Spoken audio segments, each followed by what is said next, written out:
todos mais uma vez, um grande prazer, um privilégio estar aqui novamente. Eu estive aqui, sobretudo, chegar aqui e ver o impacto do poder de Deus agindo na igreja, na adoração, nas orações, nos testemunhos. De fato, isso transforma o coração de cada um. Olha, eu estava um pouco mais jovem. O pastor disse, olha, pastor tão jovem, presente da convenção. Eu já estive um pouco mais jovem, mas a convenção, dentre tantas coisas maravilhosas, desde agosto me deu 11 quilos a mais.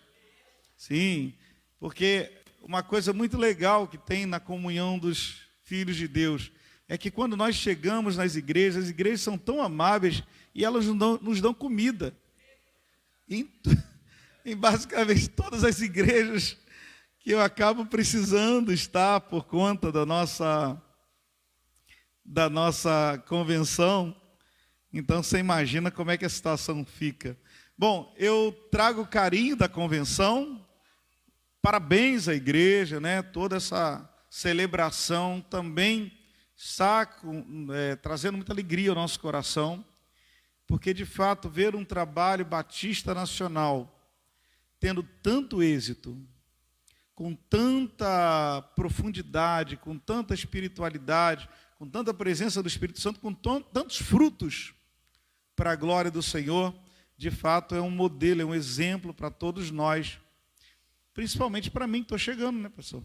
Agora, me sinto muito à vontade também, porque chego aqui e encontro um pastor da Convenção Batista Brasileira, de onde eu fui 28 anos da minha vida. Aí, do outro lado, veio um presbiteriano, fui criado aos pés de, não foi de outro, senão Hernandes Lopes e Augusto Nicodemos. E hoje o meu grande amigo Paulo On, né, que hoje é uma referência teológica também. E aí encontro um monte de batista nacional, gente boa toda a vida, que eu tenho prazer já de estar sempre em comunhão lá na ordem. Isso tudo me traz muita alegria e satisfação. Bom, trago o carinho da convenção, trago o carinho também da minha igreja, a Igreja Batista Colheita, ali em Piabetá. Isso é bem perto, é bem tranquilo de chegar lá. Agora tem o arco metropolitano que facilita, então vocês podem ir lá quando quiserem.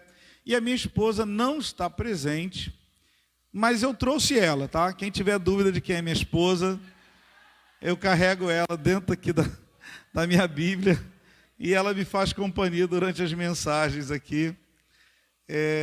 Mas nós estamos numa obra muito grande em casa e nós trabalhamos. Ontem eu saí da reunião da ordem correndo, trabalhei até meia-noite em casa e nós acordamos cedo, estamos na peleja e ela tem um pouquinho de problema com hérnia de disco e depois disso tudo era complicado a gente fazer esse trajeto todo. Então nos perdoe a ausência dela e da minha filha, a Paula, que ficou com ela. É o meu bebê, tem 18 anos. Neném ainda. Mas quero convidar você a abrir a sua Bíblia. Nós temos um texto áureo que estava aqui, ó, de Mateus 24:14. Mas o pastor me deu assim, uma tranquilidade muito grande para falar de algo que está no nosso coração e que eu chego aqui e vejo latente no coração da igreja. Eu quero compartilhar sobre isso. Quero convidar você a abrir a sua Bíblia em Atos, no capítulo 16. Nós vamos ler a partir do verso 9. Atos 16, nós vamos ler 2 versículos. Eu quero poder conversar com você de forma bem rápida. É uma noite de festa. Eu até conversei com o pastor Leonardo ali. Eu acho que eu não preciso nem pregar, porque eu já ouvi tantas coisas maravilhosas aqui hoje. E se eu puder acrescentar algo, eu gostaria que não fosse diferente do que eu vi aqui nessa noite. Eu estou saindo daqui já muito abençoado. Deus continue nos abençoando. Texto da palavra do Senhor em Atos 16, a partir do verso 9, diz assim: à noite Paulo teve uma visão, na qual um homem da Macedônia estava em pé e lhe rogava dizendo: passe a Macedônia e ajude-nos. Assim que Paulo teve a visão, imediatamente procuramos partir para aquele destino, concluindo que Deus nos havia chamado para lhes anunciar o Evangelho. Vamos orar mais uma vez. Pai amado e querido, nós estamos diante da Tua palavra, Senhor, como filhos Teus, como ovelhas do Teu aprisco, desejosos, Pai, de ouvir a Tua voz, de ser impactado pela Tua palavra, Senhor. Então, Pai, da mesma forma que o Senhor fez até o momento, e eu sou prova viva, porque eu estou sendo ministrado aqui desde que cheguei, continua ministrando ao nosso coração e trata conosco aquilo que o Senhor precisa tratar nessa noite, em nome de Jesus. Amém? Eu também queria só fazer a menção que o Nadson está aqui. O Nadson é o diretor executivo da JUBAM, da nossa Juventude Batista Nacional no Estado do Rio. E todas as vezes que eu posso ir para algum lugar, eu vejo quem é que está disponível, porque nós viemos tratando de coisas do reino também de lá para cá. Esse jovem que está ali, já não tão jovem, também já estamos chegando, né? Está acompanhando, o tempo está chegando. Mas Deus abençoe, Nadson, obrigado pela companhia nessa noite. Bom, quando foi proposto o texto de Atos 24, e o texto de Atos 24 é um texto escatológico, é quando Jesus está com os seus discípulos, eles olham a figura do templo e olham as grandes pedras que eram usadas ali. Naquela época, o templo não estava totalmente pronto, ele ainda estava com algumas obras em andamento, então a expectativa dos judeus é que o templo terminasse de ser construído, com os acrescentos ali, os incrementos que Herodes estava colocando, mas a figura lendária do templo era uma figura que remetia a eles um reino, e que eles estavam aguardando esse reino, e o reino que alguém da descendência do rei Davi, que era o Messias, viria para transformar a história de Israel em relação ao mundo. E essa era a expectativa deles, eles conversavam olhando para as obras do templo, e Jesus então começa a dizer algumas coisas que vai confrontar a fé, eles vão tentar compreender o que Jesus está falando, mas eles não conseguem na sua totalidade, porque o que Jesus estava falando precisava de um discernimento espiritual que os discípulos ainda não tinham. E aí Jesus vai conversando sobre isso, e ele começa, ao mesmo tempo que ele está falando de um período próximo, escatológico, que era a destruição do templo, que eles estavam olhando tanto, que o templo vai ser destruído em 70 depois de Cristo, mas também Jesus estava apontando para um reino que já estava sendo instaurado e que permaneceria até a consumação dos séculos. E aí Jesus vai dar uma palavra para eles a respeito disso, dizendo: olha, vocês precisam compreender que existe uma coisa que vai definir o retorno do rei para o seu reino. É que o evangelho precisa ser pregado a todos os povos. Então, se você não conseguir, como quase ninguém, senão ninguém consegue, nós não temos uma teologia tão consistente a ponto de ser a única real, entendida plenamente em toda a humanidade sobre a escatologia. Uma coisa nós precisamos guardar: o evangelho precisa ser pregado.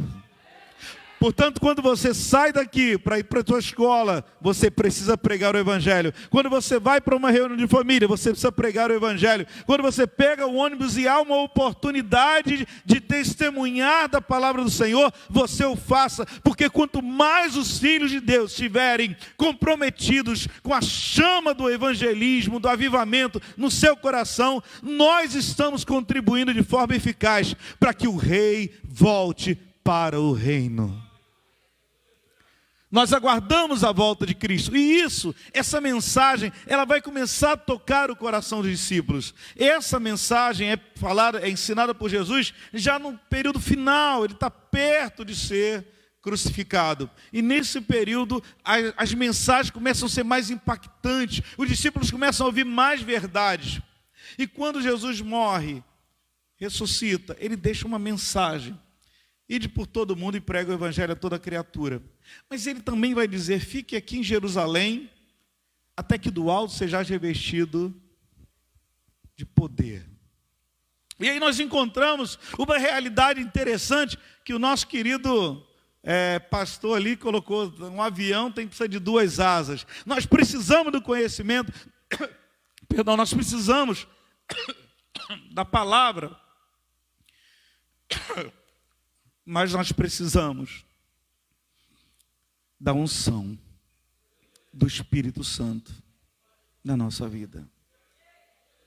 Os discípulos tinham ouvido palavra, os discípulos tinham ouvido Jesus falar o tempo todo com eles, e por 3 anos e meio eles foram cheios da palavra.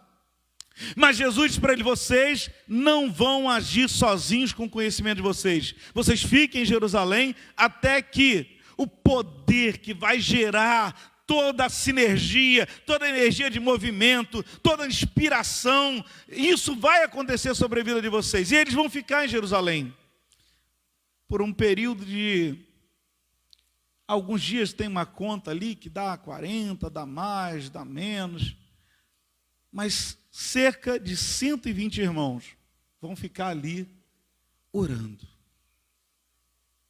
Orando. Sabe aquele momento que Deus não está nos respondendo? O irmão falou aqui também. Você está ali, Deus não está falando nada, Ele está falando: calma, continua orando. Porque você está orando e as coisas estão acontecendo, você não está vendo, mas está acontecendo alguma coisa. Os seus olhos naturais não podem ver, mas alguma coisa está sendo gerada, está acontecendo. Enquanto os discípulos estavam lá, talvez preocupação que gerasse no coração deles, talvez dúvidas poderiam até gerar, mas enquanto eles estavam em oração, o coração estava aquecendo, a fé estava aumentando. Chega um determinado momento que eles estão lá no cenáculo, durante as festividades, uma das 3 grandes festividades de Israel, a glória do Senhor vai descendo de forma poderosa. Quando eu estava aqui assistindo, acompanhando, sendo ministrado pelas irmãs da dança, eu estava olhando, falando assim: que coisa maravilhosa elas estão conseguindo fazer aqui. Dá para a gente ter uma noção de como era aquele momento, porque os discípulos vão dizer, ou Lucas vai explicar isso aí, com as palavras que ele conseguia, que foram vistas, alguma coisa desceu do céu, mas o que ele vai dizer, o que vai se aproximar para ele, é que eram coisas como se fossem línguas de fogo, era uma coisa que não era compreendida ao nível natural, mas ele vai tentar explicar, e eu estou tentando ver isso aqui, eu estou vendo a ministração, e estou pensando como é que foi esse tempo. Você consegue se imaginar dentro daquele cenáculo, você em oração, como nós estávamos em oração em alguns momentos, e a glória do Senhor começar a descer, e você nunca viu aquilo na sua vida, você ouviu falar que poderia acontecer, mas você não tinha ideia do que era. Quando Deus fizer na sua vida aquilo que você espera, quando Deus realizar na sua vida aquilo que Ele prometeu, você e eu, nós vamos ficar impactados com uma realidade, porque é muito melhor, muito mais impactante do que aquilo que o olho viu, o ouvido ouviu, ou penetrou no coração do homem. Isso que nós não entendemos é o que Deus tem preparado para a nossa vida. Deus não chamou a igreja para trabalhar e simplesmente trabalhar. Deus chamou a igreja para trabalhar, mas disse: eu estarei junto com vocês todos os dias das suas vidas, até a consumação dos séculos. Os sinais acompanharão se vocês crerem. Os discípulos iam, mas eles não sabiam o que ia acontecer. Mas a cada experiência, o coração deles era impactado. Os discípulos estão lá, agora a igreja está crescendo, pelo menos 3.000 almas se convertem no primeiro sermão, daqui a pouco 5.000 almas, porque Deus, Ele ama almas. Deus está trabalhando através da igreja, para que aquelas almas perdidas lá fora sejam encontradas pelo poder de Deus. E sabe onde Ele colocou esse poder? Dentro de você. Porque a Bíblia nos ensina que Ele não habita em templos feitos por mãos humanas. Para caber o poder de Deus tem que ser feito por mãos divinas, porque o poder é divino. Por isso, quando Deus criou você, Ele criou ali um depositório de poder. É um tesouro em vaso de barro. Aquela igreja estava crescendo, ampliando. Até que um jovem chamado Saulo, no ano 36 depois de Cristo, ou seja, ali mais ou menos 3 anos, 2 anos e meio, depois de Jesus partir, a igreja está se expandindo, isso começa a chamar a atenção da sociedade, e os judeus eram os principais perseguidores. Paulo, um homem que tinha conhecimento, olha uma asa só, Paulo tinha um conhecimento, e o conhecimento sem o poder, o conhecimento sem a experiência, o conhecimento sem a glória, acaba levando a gente para um nível de perversidade terrível. E aí Paulo vai se tornando um homem zeloso, mas um homem perverso. Então ele vai pegar carta nas sinagogas e vai dizer: eu vou percorrer aonde eu for, eu vou prender esses homens que estão agindo contra a nossa fé. Paulo vai lá e pega aquela carta, e quando ele está saindo de Jerusalém, para o caminho de Damasco, o evangelho já tinha tomado Jerusalém. O evangelho já tinha tomado Samaria. Mas agora sai um homem para fora dos níveis de Jerusalém, para fora do território judeu, e quando ele pensa que ele está levando o problema, Deus está provendo a solução. Quando ele pensa, eu vou sair para perseguir, Deus está falando: não, você não vai sair para perseguir não, porque eu escolhi você para salvar. Nós, quando não tínhamos a Jesus, quando nós nem pensávamos em caminhar com Jesus, nós éramos potenciais perseguidores diante dos olhos do mundo, mas diante dos olhos de Deus, você é um potencial evangelista para a obra do Senhor. Quando Paulo achou que era um perseguidor, Deus disse: eu vou mostrar para você o que eu posso fazer na vida de alguém que reconhece o meu senhorio. Paulo vai andar no caminho de Damasco, e ali ele tem uma experiência espiritual, ele vai cair e ele vai ficar cego por alguns dias. Quando ele vem para a casa do profeta, o profeta vai entender uma coisa muito legal. Deus vai falar com o profeta: olha, é necessário que ele conheça o sofrimento, mas o meu nome vai ser glorificado na vida dele. Muitas das vezes na nossa vida, nós nem compreendemos a realidade do sofrimento, ou a importância do sofrimento na nossa vida. Paulo vai precisar ser disciplinado. A gente não aprende aqui em cima, a gente aprende aqui embaixo. Mas o que a gente aprende aqui embaixo, fatalmente nos leva para cá para cima. É inevitável que a experiência com Deus vai construir novos caminhos na nossa vida, não para que haja orgulho e vaidade e presunção na nossa vida, mas para que o nome do Senhor seja glorificado através da nossa vida. Olha o que acontece. Paulo vai...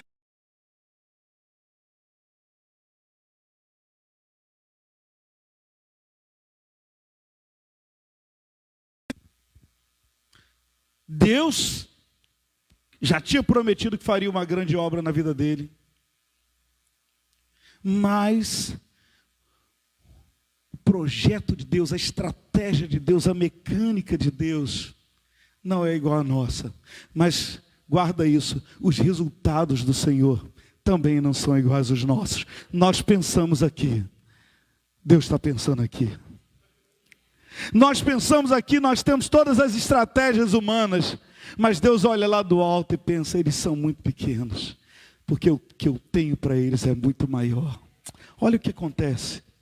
Paulo passa 10 anos da sua história aprendendo, sendo amassado, sendo esmagado, sendo moído por Deus, sendo tomado pelo Espírito Santo, sendo reconstruído na sua fé, sendo reconstruído na sua teologia. E quando ele volta para Jerusalém, nem os discípulos queriam um papo com ele, porque a história dele é ruim.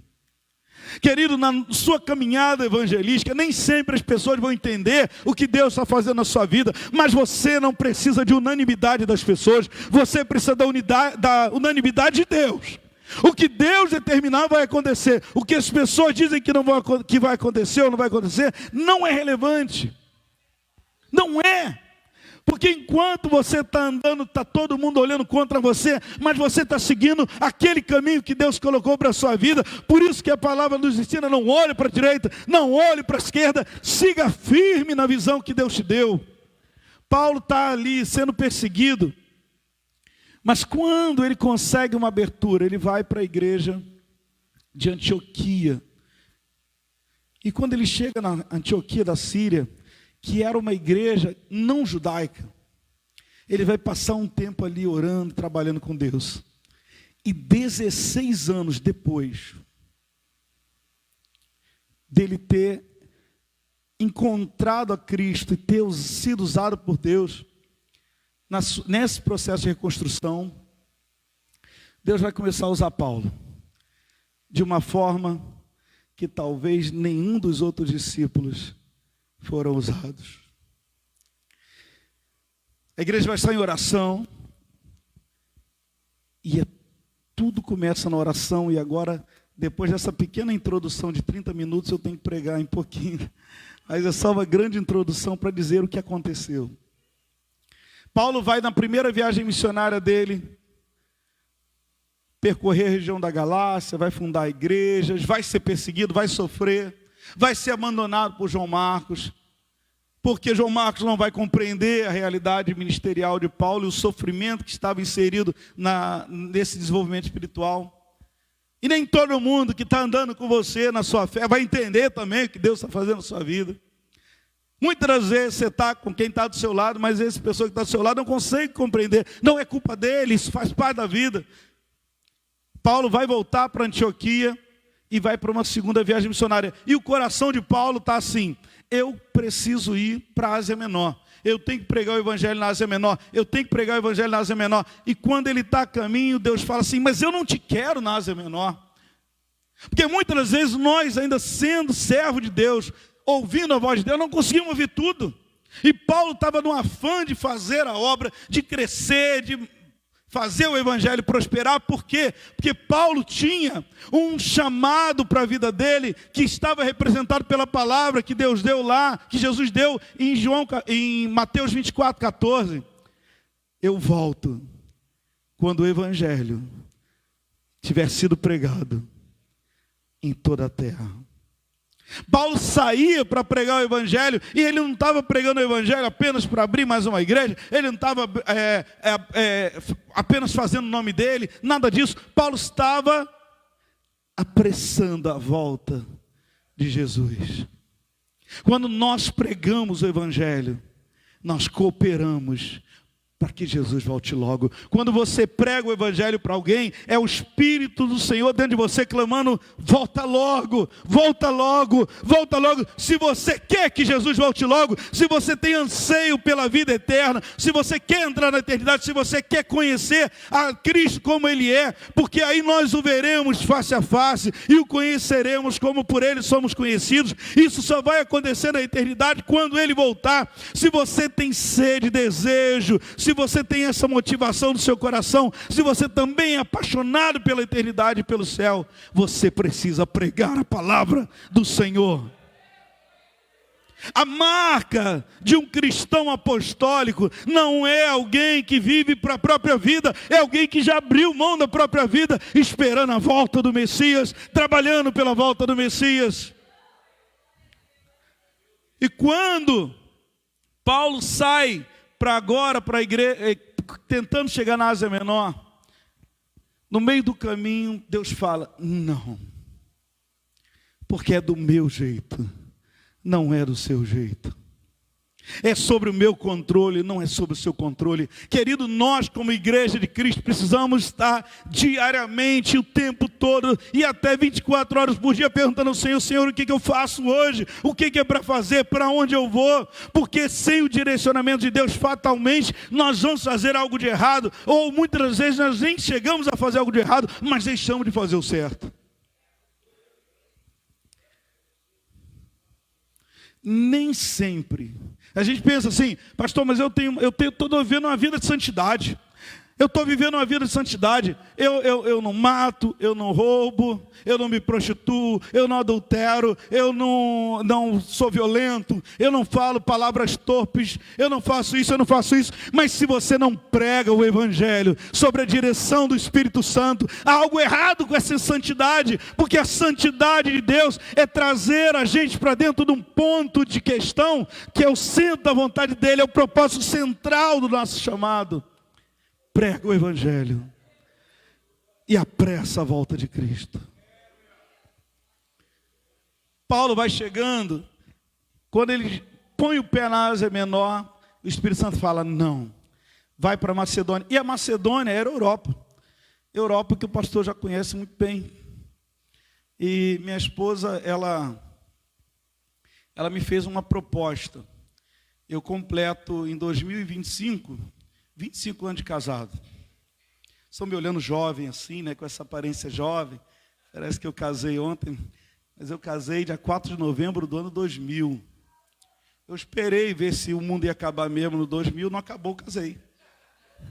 Aí, minha esposa disse, olha, 25 anos eu quero passar um jantar à luz de velas, olhando a Torre Eiffel. Ela quer 25 anos, lindo isso, né? Eu sou de formação um administrador, então eu tenho que pensar processos. Então eu comecei a fazer contas. Comecei a joga para lá, faz balancete para isso, fundo de reserva. Mas a gente tem que trabalhar com plano B. Então eu comprei uma torrezinha.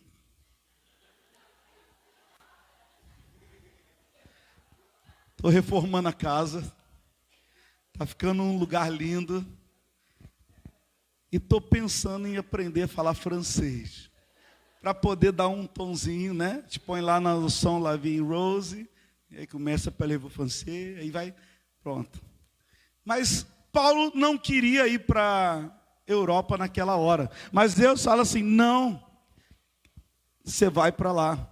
E o primeiro lugar que Paulo vai conhecer da Europa, nessas viagens, é Filipe. E é aqui que eu quero dizer bem rapidamente o que acontece. Quando uma igreja, quando uma liderança, quando um corpo de membresia está constituído pela visão apostólica que Cristo nos trouxe, inevitavelmente acontece aquilo que aconteceu com Paulo. Paulo vai chegar em Filipe e não se conhece ninguém, não se tem relacionamentos com ninguém. Você chega numa cidade, num lugar missionário, hoje a gente prepara o campo, naquela época ia. E quando eles chegam lá, eles vão se retirar para a oração. Por quê? Porque uma igreja apostólica, porque uma missão apostólica, porque um líder apostólico, ele trabalha debaixo de oração constante o tempo todo. É intenso isso. É o tempo todo, Senhor, o que eu faço agora? O que eu faço agora? Senhor, o que eu faço agora? Senhor, eu não saio desse lugar se o Senhor não falar comigo. Por quê? Porque fatalmente eu vou fazer algo errado. Paulo vai então se retirar. E numa dessas caminhadas para orar, quando ele está seguindo para oração, ele vai encontrar um grupo de mulheres assentado perto do lugar de oração, e ele começa a falar do evangelho ali, e vai se converter ali uma mulher chamada Lídia.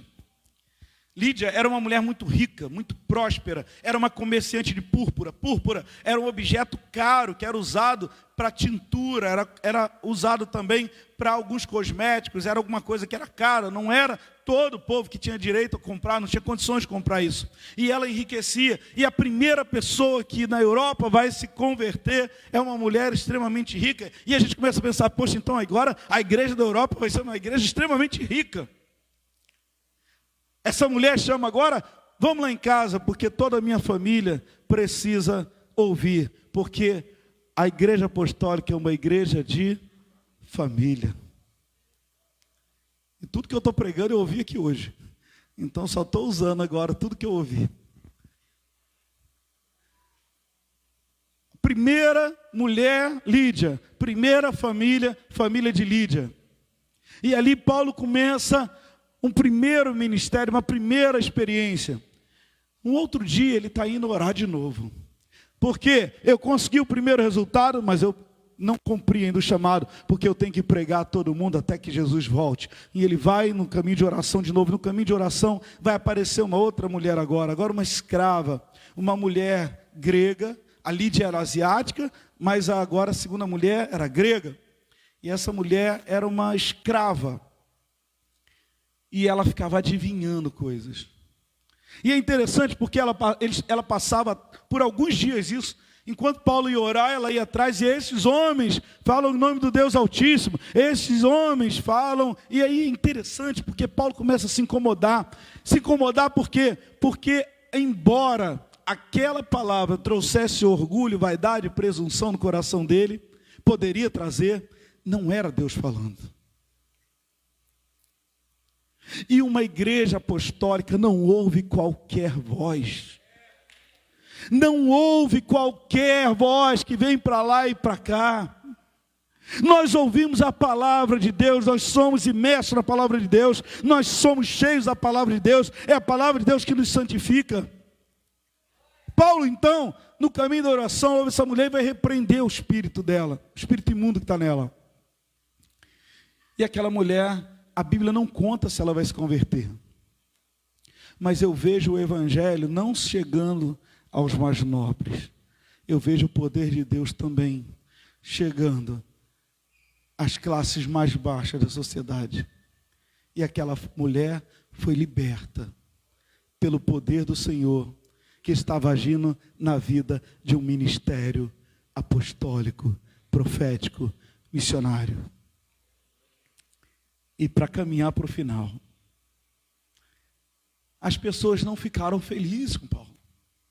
Ficaram extremamente angustiadas. Paulo e Silas, então, Silas, o companheiro de missões, são levados à prisão. E aí a gente começa a ter aquela visão de que, ao mesmo tempo que o evangelho nos leva para a Europa,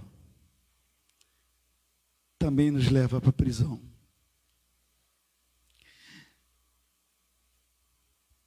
Paulo não ficou orgulhoso quando chega na Europa. Mas Paulo também não entra em depressão quando vai para a prisão. Porque esse equilíbrio que nós precisamos buscar no Senhor o tempo todo. Por isso que Paulo vai dizer depois para a igreja de Filipe, Filipenses 4,13. Posso todas as coisas naquele que me fortalece. Por quê? Porque foi aí em Filipe que eu aprendi a ter abundância, mas também aprendi a ter necessidade. Por isso eu posso em Cristo todas as coisas, porque é Ele que me fortalece. Paulo é jogado na prisão. E lá na prisão, enquanto muita gente poderia estar triste, abatida, angustiada, pastor, estou passando por uma prova, não é assim? Começou a dar ruim alguma coisa na vida, estou numa prova, mas acho que Paulo na época já cantava aquele louvor, eu vou passando pela prova, dando glória a Deus. Glória a Deus. Porque ele está lá, enquanto ele está lá e ele não ficou no pátio externo, onde ficavam os presos comuns, eles são ligados na prisão interior. Era um lugar que ele não tinha acesso nem à luz do dia. Ele não sabia se era de manhã ou era de noite. Mas ele não precisava, porque enquanto ele estava lá, enquanto talvez as pessoas pudessem estar preocupadas com Paulo lá de fora, Paulo está lá de dentro, orando e adorando. A visão apostólica que está impressa na vida de Paulo nos ensina que até nas nossas leves e momentâneas tribulações vão gerar em nós um peso de eterna glória. Enquanto eu e você e eu estivéssemos talvez nervosos com isso, Paulo estava lá, e ele começa a orar, e começa a cantar. Só que ele está orando e cantando.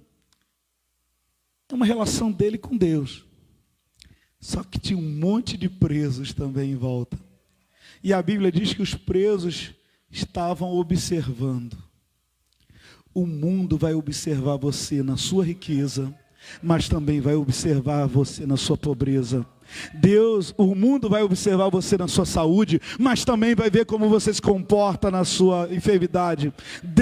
O mundo está olhando você, por quê? Porque é o que o próprio apóstolo Paulo fala: a ardente expectativa da criação aguarda ansiosa a revelação dos filhos de Deus. Onde você estiver, você é um evangelista. Paulo está lá pregando, está lá orando, está lá testemunhando. Enquanto isso acontece, aí virou música também.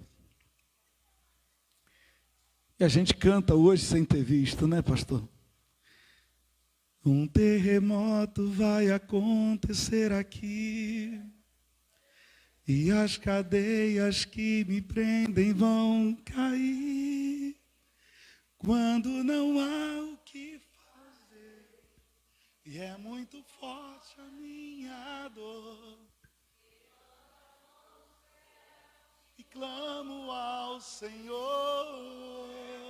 À meia-noite cantarei uma canção tão forte que os prisioneiros ouvirão. Um terremoto vai acontecer.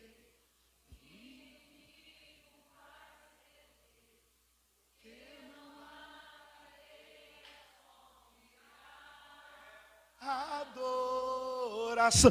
Paulo sabia disso.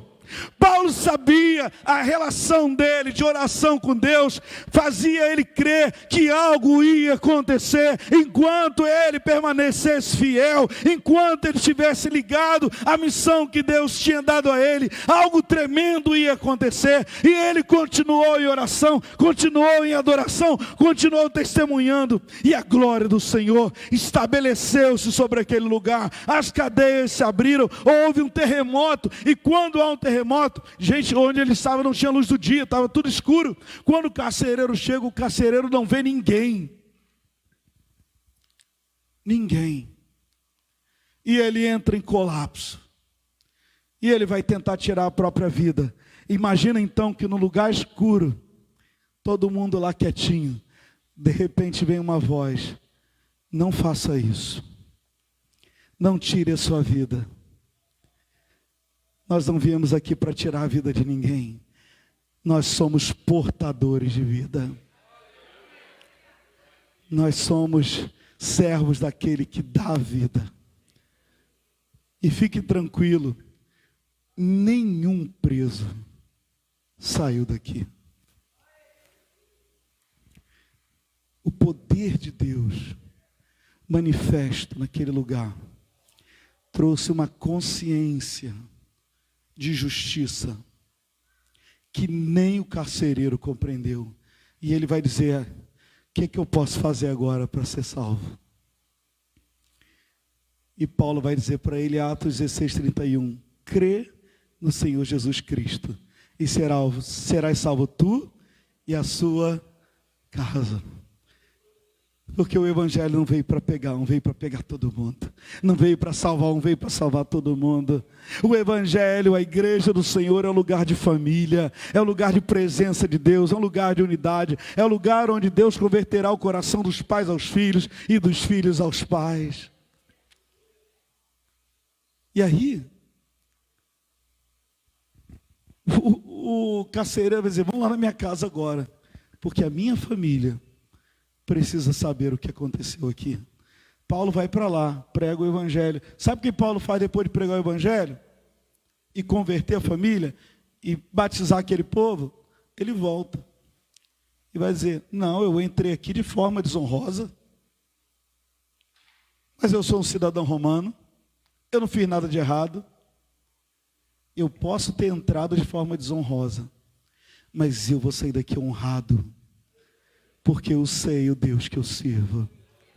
Quando eles sabem que Paulo chama Paulo e pedem desculpas, ele diz: por favor, vá embora. Isso foi no ano, mais ou menos ali no ano 52 depois de Cristo. 10 anos depois, Paulo está preso em Roma de novo. E Paulo vai escrever uma carta para essa igreja. E vai dizer: como eu me alegro por saber como vocês nasceram, como vocês permaneceram. Isso me dá uma alegria profunda, de eu saber que o Evangelho vai continuar sendo pregado a todas as nações, através da vida de vocês.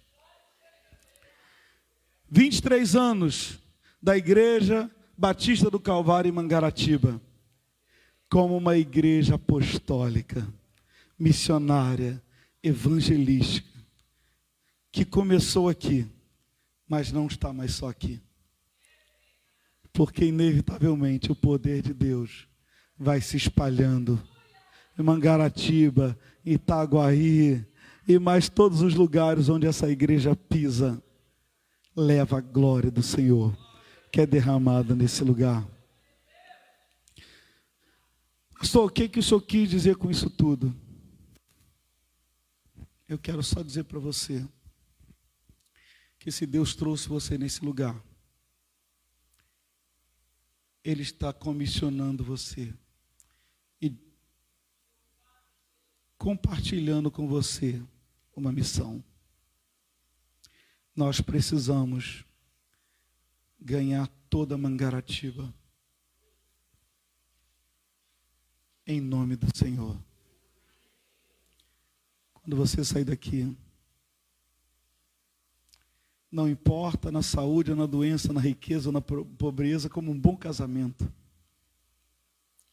prega a palavra a tempo e fora de tempo, porque Jesus está bem perto de voltar. E você e eu podemos experimentar isso na nossa geração. Eu quero, pastor. Eu quero experimentar. Eu quero viver.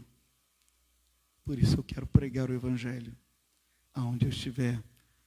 Eu posso orar com você? Pode ficar de pé em nome de Jesus. Deus querido e amado, nós louvamos o Teu nome nessa noite, Pai. Porque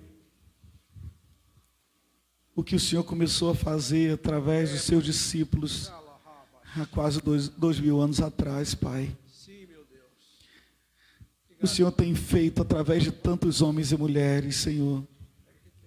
E, Pai, está tão perto, tão perto, tão perto de todo mundo ter sido evangelizado, Pai. E nós vemos, Pai, a cada dia os sinais, Senhor. Ainda que pareçam as dores de parto, Senhor, nós entendemos que as dores de parto também vão aumentando, aumentando, aumentando, Senhor, até que chega o tempo, Senhor. E nós queremos, Pai, dizer para o Senhor, ó Deus, como igreja, que nós estamos, Senhor, desejosos.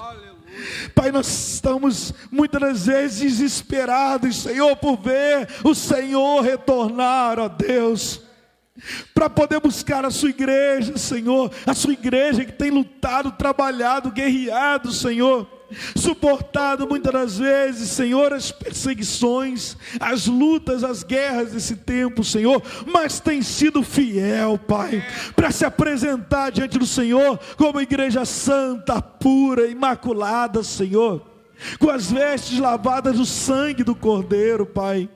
A tua igreja, Pai, tem caminhado em santidade, buscado cumprir, ó Deus, o teu chamado nesse lugar, e há tantos lugares onde o Senhor já tem levantado congregações de novas igrejas, Pai, filhas da Igreja Batista do Calvário de Mangaratiba, Senhor. Mas, Pai, nós queremos te pedir nessa noite, Pai, algo especial. Assim como essas irmãs ministraram na dança aqui, Pai,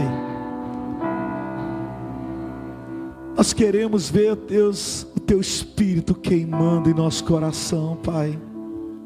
Nós queremos ver o nosso coração queimando de amor por ti, Senhor. Queimando, Senhor, pela pregação da tua palavra, Pai. Queimando, Senhor, de amor pelas almas perdidas. Não importa, Senhor, se virão prisões. Não importa se virão açoites, não importa quais sejam os tipos de perseguições, Pai, porque Paulo nos ensina, Senhor, que em Cristo nós suportamos todas as coisas, Pai, porque é o Senhor que nos fortalece. Então, Pai, continua, Pai, aquecendo o coração do teu povo, Senhor. Continua, Pai, fazendo o coração da tua igreja queimar, Senhor, de paixão. E continua derramando o teu Espírito, Pai, para que o dínamo, a potência, essa sinergia seja renovada sobre a vida dessa igreja. E não só Mangaratiba, Pai, não só a Costa Verde, não só o Rio de Janeiro, Pai. Pai, não só o Brasil, não só a América do Sul, não só o continente americano, Pai, mas para que toda a nação, todo mundo, toda a terra conheça Cristo através das vidas que estão nesse lugar, Pai. Por isso continua levantando pastores, Pai, continua levantando obreiros na tua casa, continua levantando evangelistas e missionários, Pai, porque o mundo está sofrendo porque não tem Jesus. Eles não sofrem só por questões da política, eles não sofrem só pela questão do tráfico, mas tudo isso é resultado de não terem Jesus no coração, Pai.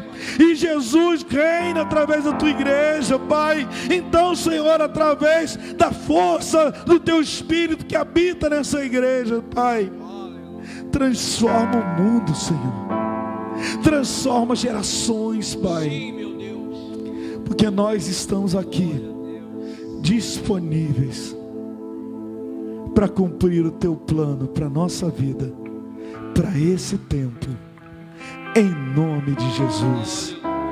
Amém, querido? Deus abençoe.